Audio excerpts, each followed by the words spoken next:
The World Economic Forum is underway in Davos, Switzerland, and WION is tracking all the key developments. WION's assistant editor for foreign affairs, Sidan Sebol, spoke exclusively with Magda. She's South Africa's richest self-made woman and the CEO of Sygnity, a listed financial services group. In this shifting geopolitical order, Magda explained how US President Donald Trump's latest moves, like his tariff announcements, could ripple through countries' economies and financial systems.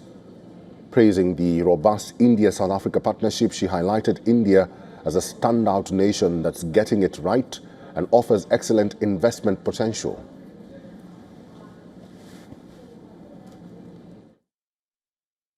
How do you see the international geopolitics in terms of a world defined by Donald Trump? I think we're seeing chaos. And I think we're seeing a world where it is, very difficult to pick the winning side and stick with it. You are literally swinging with the wind based on what is happening day to day. And that makes it quite difficult from a political perspective. But just interestingly enough, the investment markets are not reacting to anything that's happening.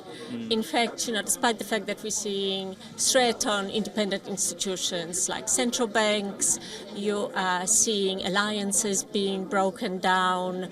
The investment markets are focusing on technology and AI and all the excitement, in that space, and not reacting. So one can assume that they're seeing a benign economic environment going forward despite the geopolitics. And, the low threat of inflation and potentially interest rates staying low for longer. Mm-hmm. At a time when the global geopolitics is changing very fast, how do you see India's role? India is one of the largest economies. In fact, it has a strong relationship with South Africa, a historic relationship, the Gandhi-Mandela relationship. But what's your view as a South African, the view about India? So India is getting it completely right on so many fronts. If you look at India right now, it has managed to amazingly stay fairly neutral and out of the fray, and has managed to maintain relationships both with the East and the West and the South, perversely. You have a very high growth, population growth, increasing consumer spending.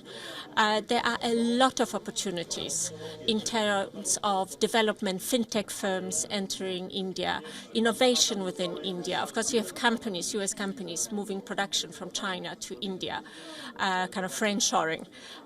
So, if I was an investor, which I am, I run a financial services company, we are certainly looking at India as a long-term investment destination. So well done to India.